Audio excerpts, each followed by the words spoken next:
Welcome to your Module 2 on NCM 112, which is care of clients with problems in oxygenation. Specifically, we are to discuss problems with respiratory system.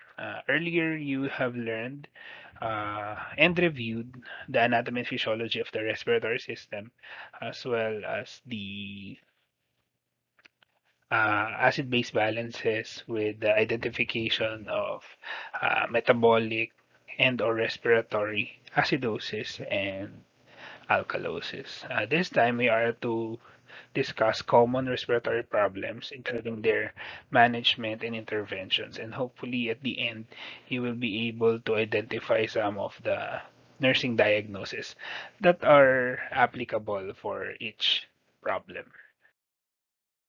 So first of the list is dyspnea. So we know that dyspnea is highly subjective. That's why it is considered to be a symptom. And dyspnea is an experience and a symptoms that is explained to be having a difficulty of breathing. So at times it may be associated not only with respiratory problems but also problems with the heart, such as congestive heart failure, neurologic problems such as myasthenia gravis, Guillain-Barré syndrome, and some muscular dystrophy and obstruction.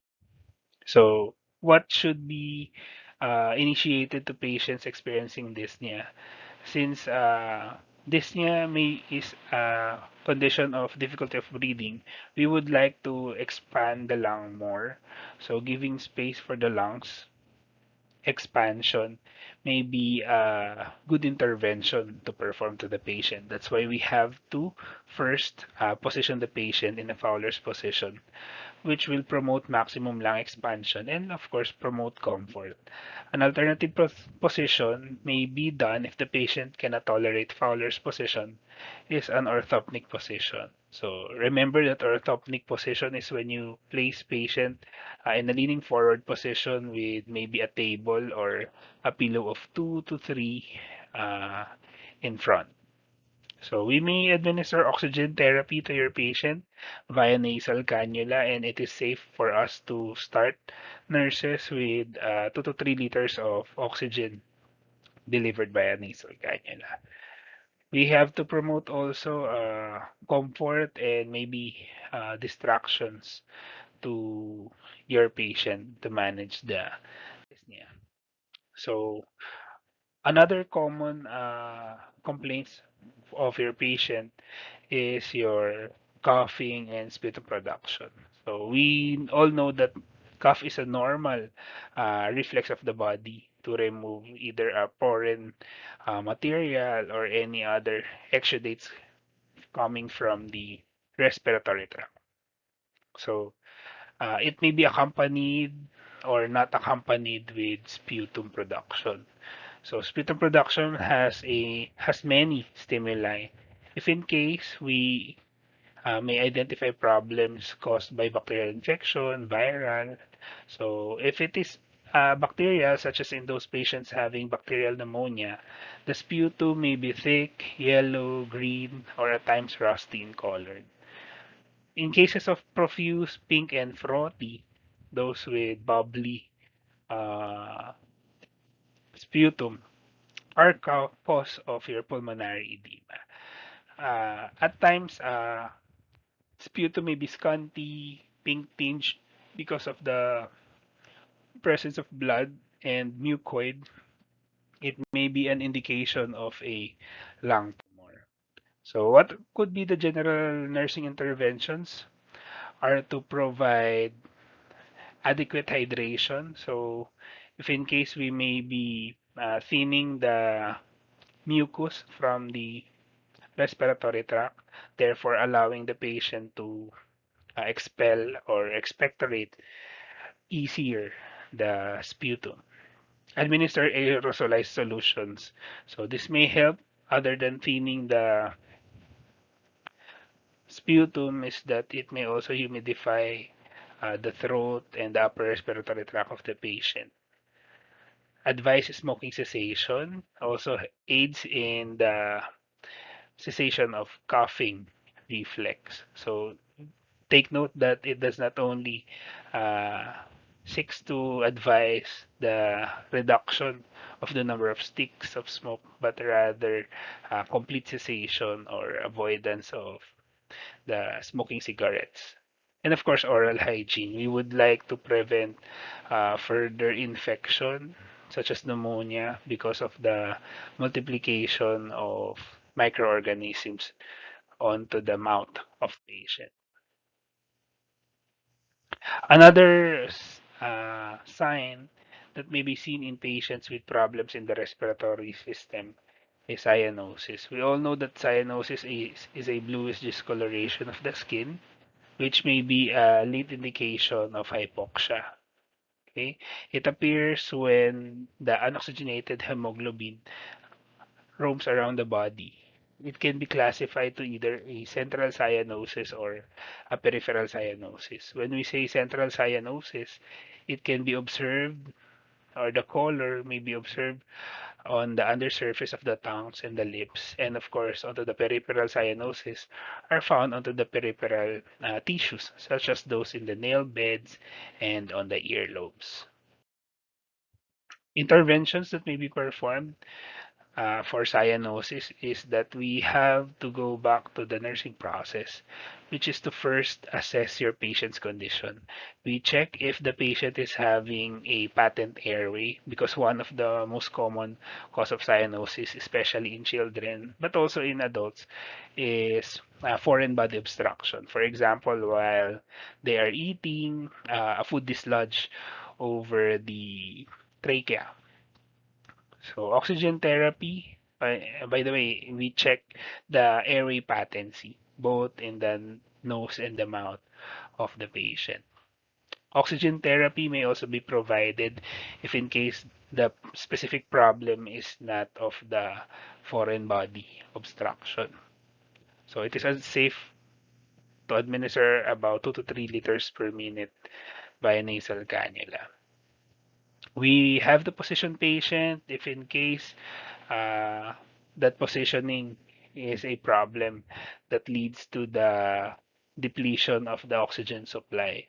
So the best position is, of course, leaning forward or the orthopnic position and high Fowler's position. Suctioning may also help, especially if the cause of the cyanosis is obstruction because of secretions coming out of the respiratory tract.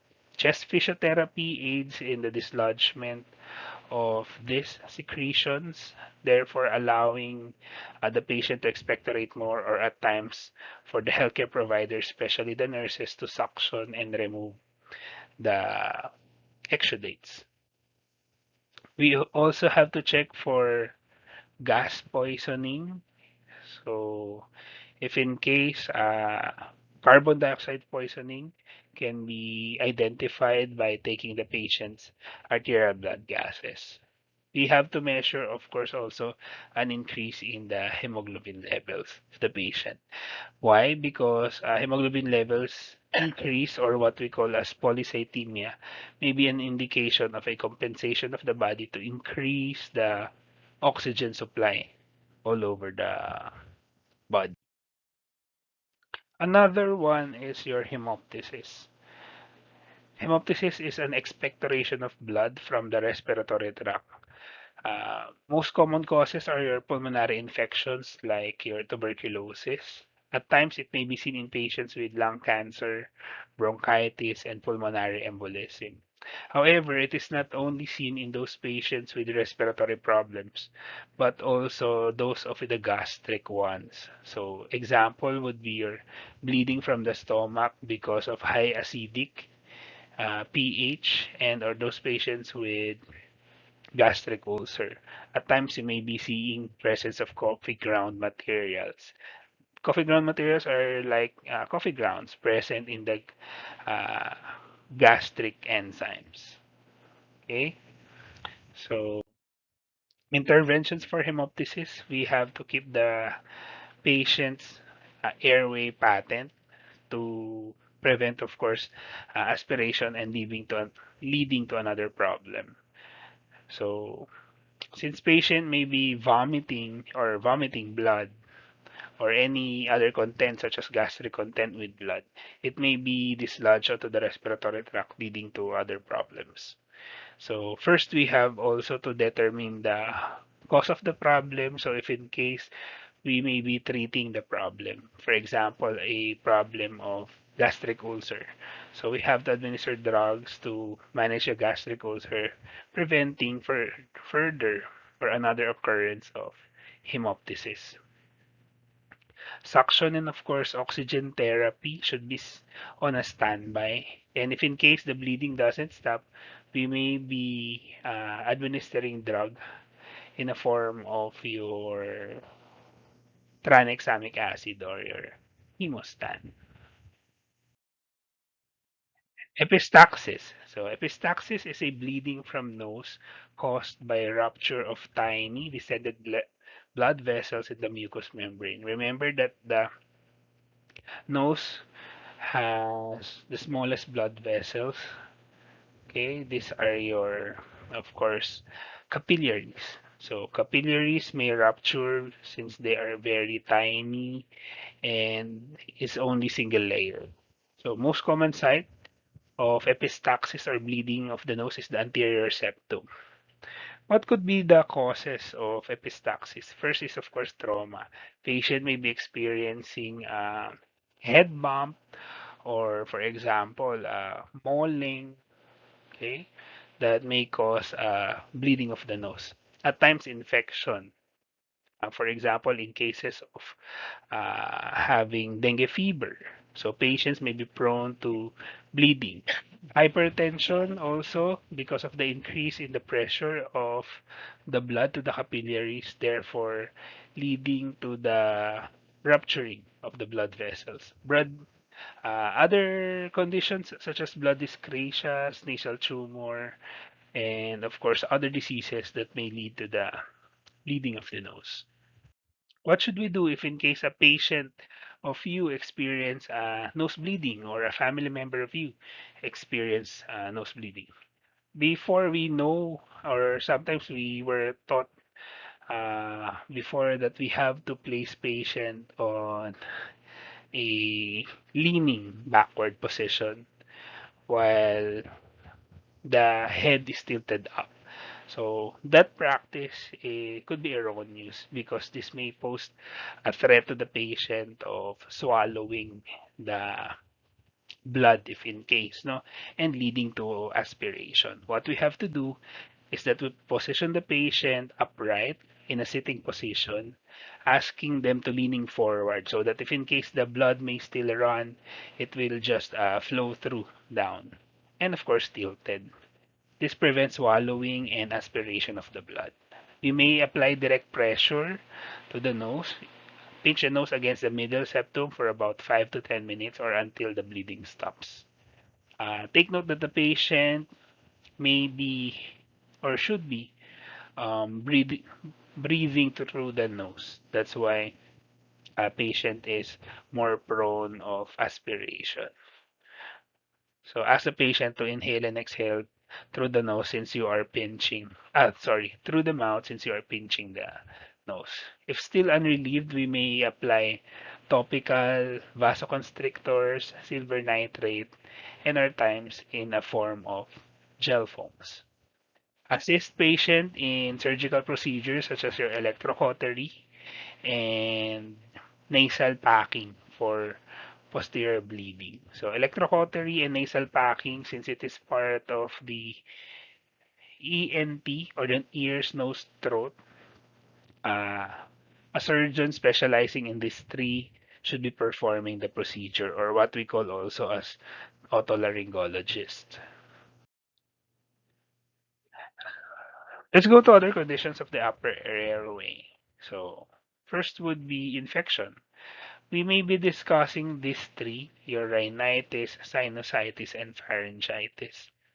You take note that when you see suffix itis, it may be pertaining to either an inflammation and or an infection. So rhinitis is an inflammation of the structure of the nose. Okay, it could be an allergic Reason, non-allergic and infectious. Sinusitis is, of course, inflammation of the paranasal sinuses. It could be an acute and chronic. And pharyngitis is, of course, an inflammation of the pharynx, which can be classified to acute and chronic as well. When we say chronic problems, these may be problems that may be occurring for a long period of time already, for about 6 months or more. If it is less, like for example 3 months, it may still be considered an acute condition. So for the rhinitis, what are the expected clinical manifestations from your patient? Rhinorrhea can be observed from the patient. So presence of a runny nose, okay? So continuous flowing of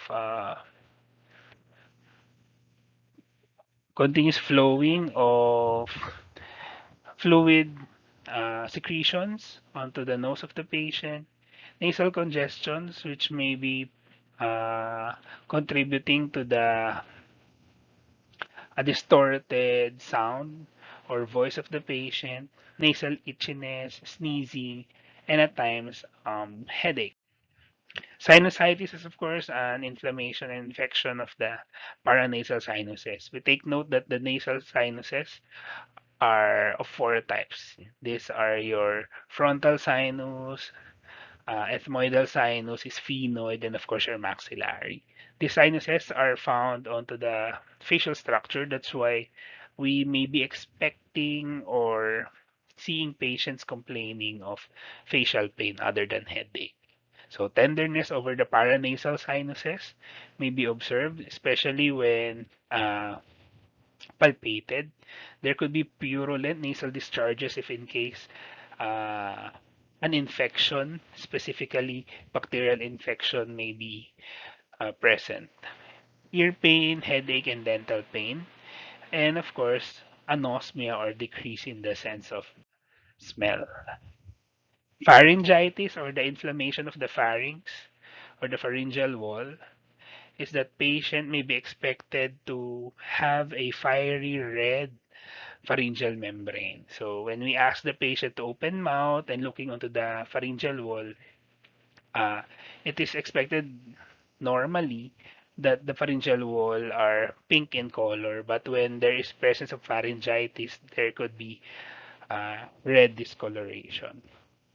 At times, we may be observing white to purple flecked exudates in cases of an active infection. Uh, Pharynx may be enlarged and tender, including the cervical lymph nodes specifically when palpated. Fever and body malaise could be observed, and of course, sore throat. Since there could be sore throat, difficulty in swallowing may also be seen, and at times, cough may be present or not. Nursing interventions. First, of all the three, we have to maintain, of course, a patent airway. An increase in the fluid intake may loosen some of the secretions, therefore making the patients to expectorate and uh, move out or blow out the secretions. Utilize room vaporizer or steam inhalation. This may help in humidifying the air that is entering the nasal cavity of the patient. So therefore lessening the pain from the throat and the nasal cavity. We may also be asked to administer medications to relieve nasal congestions, like your decongestants. No? Or at times we may be administering a nasal spray to aid in the decongestion of the uh, nose. Secondly, is we have to promote comfort. Administer prescribed analgesics if in case of presence of headache, facial pain, and for body weakness.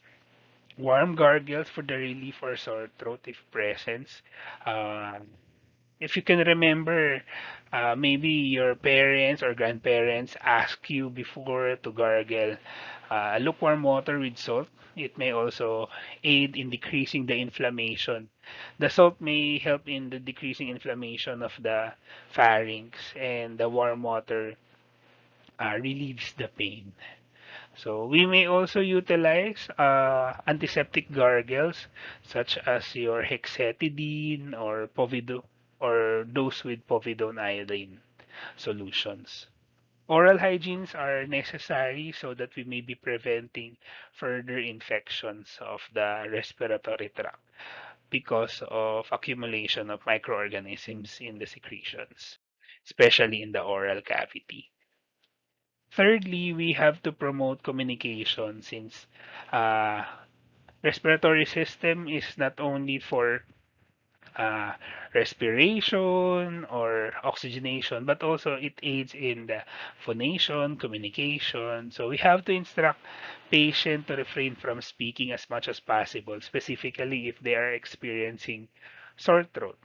We may provide some writing material alternatives such as your messaging applications or sign languages or to whatever communication mode your patient is most comfortable with.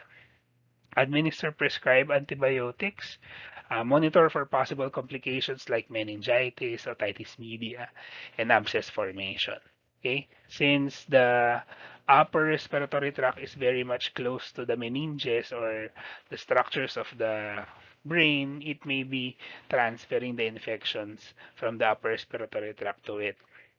So completion of the prescribed antibiotics is necessary as well to not only to manage the infection, but also to prevent complications such as your antimicrobial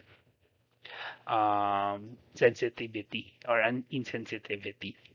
Fifth, we have to assist in surgical interventions such as in those of electrocautery for those in patients with epistaxis. Take note that when we do surgical interventions which are invasive is that we have to provide and access consent from the patient. Now let's go to the discussion of tonsillitis. Okay, tonsillitis from the word itself, we know that it is an infection and inflammation of the tonsils. And remembering the tonsil is one of the glands of the lymphatic system that aids in preventing infection by filtering microorganisms, and at times it also has a function of um, removing or draining excess fluid. So most common organism that causes tonsillitis are your GABs or the group A beta hemolytic streptococci. So diagnostic test is that we may perform a complete blood count to identify presence of infection to the patient. So infection may be present, sorry, if the WBC is more than 10,000. Okay, throat culture may also be performed by to identify which type of microorganism is present. No? And another that is not written here is your ASO titer. So ASO titer stands for anti-streptolysin O titer. Okay, so this anti-streptolysin O titer could be an indicator of usual um, group A beta hemolytic streptococcal infection. So, what are the expected findings from your patients with tonsillitis? As you have experienced, some of you may be having a sore throat and you may be breathing through the mouth. So, fever, since there is presence of infection and difficulty of swallowing and or dysphagia because of the inflammation of the tonsils where the food and including the water passes through. If we are to look directly onto the tonsils, we may observe that they are enlarged and reddish in color. If you can remember your health assessment, tonsils may be graded from 1 up to 4. So the grade 1 is the smallest grade of tonsil, wherein the 4 is when the tonsils are observed to be kissing already or touching each other. So a foul-smelling breath may also be assessed or seen from your patients who are having tonsillitis, but not all of the patients. So medical management, of course, since there is presence of inflammation and, infection, we may administer antibiotics.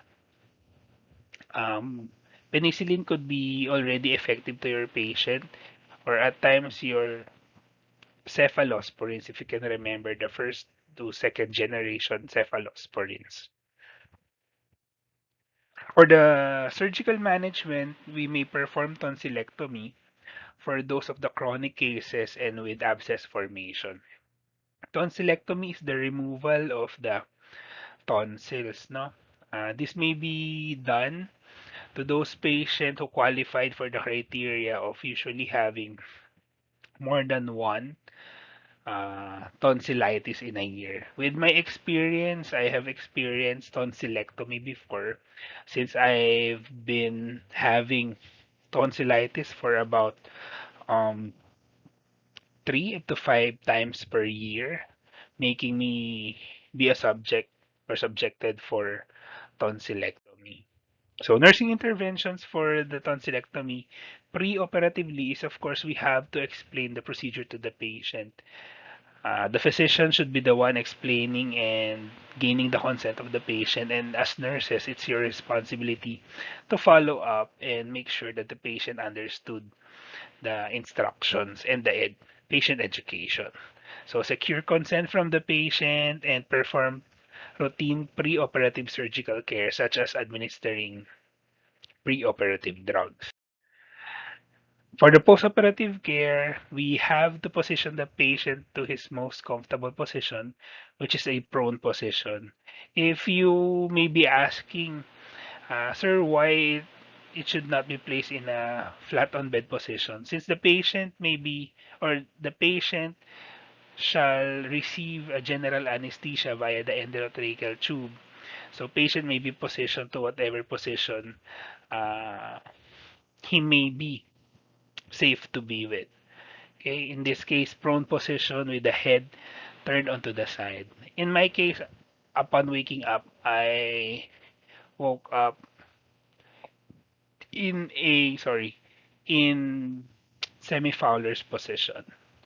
So maintain oral airway and make sure that gag reflex returns. So patients may already eat right after the procedure and when they are already fully awake and the gag reflex return. We should apply ice collar to the neck to reduce edema. Advise patient to refrain from talking and coughing. Talking may be done, but in a soft uh, voice only, and coughing should be avoided to prevent straining of the tonsils, therefore leading to bleeding tendencies. So it is also advised that patients should only be taking soft and cold foods. Sir, can we give ice cream to patients? Yes, you may give ice cream to patients, but only those of plain, without meaning without presence of nuts or any other hard objects or food items in to prevent bleeding. But in my case, I have tried ice cream. It is very thick and I am having difficulty in swallowing it. So with even water, I cannot swallow. So what I opted is to take ice chips. So ice chips are given when there's no bleeding and gag reflex already returns. What should we take note of and notify the physician immediately? So first is that when the patient is frequently swallowing, this may be an indication that the patient uh, operative site is bleeding. By the way, the operative site of the patient are the tonsils, which can be accessed through the mouth. There is no uh, surgical incisions done to your patient since the patient's mouth are the site of tonsil removal. So we should report frequent swallowing of the patient. Sometimes patients may be complaining or telling you that there are rusty taste. So you take note of that, since this may be an indication of presence of iron in the throat of the patient, making of a rusty feeling or rusty taste in the throat. Vomiting of large amount of bright red in color or at times dark red should also be reported.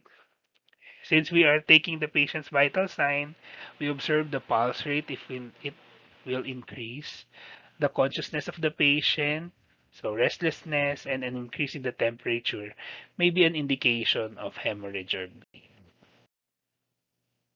And I think this would be the last of the common problem, your laryngeal cancer. So it is a malignant tumor of the larynx, usually seen in patients who are men of 50 to 70 years of age. The risk factors are, and the most common is smoking. So we do not say that smoking truly is the cause of cancer. However, looking back onto the history of all patients who had cancers are smoking history. So smoking history may predispose a lot of patients to a lot type of cancers. So that includes also the alcohol, exposure to some chemicals, straining of voices, chronic laryngitis, deficiency of riboflavins. Riboflavin is, of course, your vitamin B1, and of course, a family history of not only laryngeal cancer, but of any type of cancer. So assessment findings is that patient may be seen with hoarseness of voice for more than 2 weeks duration. So patient may be having a cough and a sore throat, burning sensation and pain in the throat, especially after consuming hot liquids and citrusy fruits. A neck lump, which may be observed by palpating the patient's cervical area, dysphagia, dyspnea, and a foul breath. Laboratory findings is that we may perform direct laryngoscopy wherein we access the larynx using a fiber optic tube. Okay, so to visualize the structure if there is any new growth onto the larynx. Doing laryngoscopy is like doing bronchoscopy. The patient is on sedation, okay, and depressing the gag reflex. During laryngoscopy, we could also take a little of the tissue and sending them for biopsy to check for the presence of malignancy. Computed tomography scan or CT scan and MRI may also be performed. So for the medical management, these are usual medical management of cancer, which may include radiation therapy, chemotherapy, and surgery. When we do radiation therapy, usually this is an external therapy. No, we expose the body region to radiation where the affected part is proximal to. Chemotherapy is that when we, by the way, the radiation therapy is direct, the approach is direct to the specific body part. When we give chemotherapy, it is a systemic type of therapy. It could be an oral form or intravenous form. So anyway, both of them affects both normal and abnormal cells. So for surgery, it is removal of the uh, tissues or organs of the body that are considered to be cancerous. In this case, the larynx. Larynx may be removed partially, doing partial laryngectomy, or at times we may remove it totally, or what we call as your total laryngectomy. We take note that the larynx is the voice box, no? It is the one that is responsible for the production of sound and making us able to speak, to talk, and to communicate. So when we do remove partially or totally the larynx, it is expected that patient's communication may be altered. So nursing management, we should of course provide patient preoperative teachings. So clarify misconceptions of the patient, uh, get consent for the procedure and the anesthesia. You inform patient together with the other members of the healthcare team that the natural voice will be lost. So at earlier during the pre-op, you have to teach patient already communication or other communication methods so that right after the surgery, patient may communicate immediately. So, since natural voice will be lost, patient may be sent for therapy and for practice of other alternatives such as esophageal. If you have heard of esophageal training, wherein the air coming from the from the gastrium or the stomach and the esophagus will aid in the production of sound, to making the patient or allowing the patient to talk and communicate. We have to collaborate with other members of the healthcare team, of course, not only physician but also nutritionist, medical technologist, uh, your speech pathologist or speech therapist, especially for communication needs. Okay, I think that would be all for the discussion of the most common respiratory problems. So, if you do have any concerns, questions, you may type in your concerns below at the comment box, and we are to discuss them during the synchronous sessions or in the chat box later on. All right. So, thank you for your time and for learning with me, and see you next time. Thank you.